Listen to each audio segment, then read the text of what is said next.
ডাকাত কালীবাড়ি মন্দিরটা তো আমাদের ঘোরা হয়ে গিয়েছে। এবার কিন্তু আমরা চলে যাচ্ছি একদম ডাইরেক্ট বেলুড় মঠের উদ্দেশ্যে। গোপুর কিন্তু এটা প্রথম বেলুড় মঠ যাওয়া। আসলে আমাদের একটু ইচ্ছা করছে যে যখন এত দূর এসেছি তো বেলুড় মঠটা ঘুরেই যাই, কারণ ওই দিক থেকেই তো আমরা বাড়িতে ফিরবো। তো সেই জন্য আমরা বেলুড় মঠের উদ্দেশ্যে এখন রওনা হচ্ছি। আর এত খেলাধুলো করছে আমাদের গোপু সোনা কিন্তু দুর্বল হয়ে গিয়েছে। এবার দেখো ও কিন্তু ঘুমিয়ে পড়েছে। এখন বাজে কিন্তু 4টের কাছাকাছি, এখনও আমরা রাস্তায় আছি। আমাদের মনে হয় যেতে যেতে 5টা সাড়ে 5টা বাজবে। আর আকাশটা দেখো কত সুন্দর লাগছে। এই যে এটা হচ্ছে বালি ব্রিজ, এখান থেকে কিন্তু আমরা চলে যাচ্ছি বেলুড় মঠের উদ্দেশ্যে। ফাইনালি বেলুড় মঠ আমরা চলে এসেছি।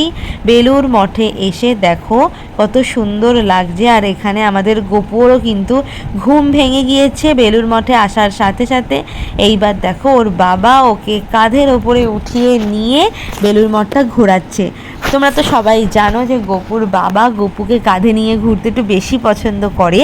আর আমাদের ছোট গোপু হয়েছে সেরকম দুষ্টু বাচ্চা, ও কিন্তু কাঁধের ওপরে ঘুরতে কিন্তু খুব পছন্দ করে। আর দেখো সদ্য ঘুম থেকে উঠলো, ওর চোখ মুখটা একদম পুরো ফ্রেশ হয়ে গিয়েছে। এই যে দেখো সব দিকে তাকিয়ে তাকিয়ে দেখছে আমাদের ছোট্ট গোপু। আর এই যে সেই মন্দিরটা, এখানে দেখো আমরা সবাই মিলে ঢুকলাম। ভেতরে তো ফোনটা নিয়ে যাওয়া যায়নি।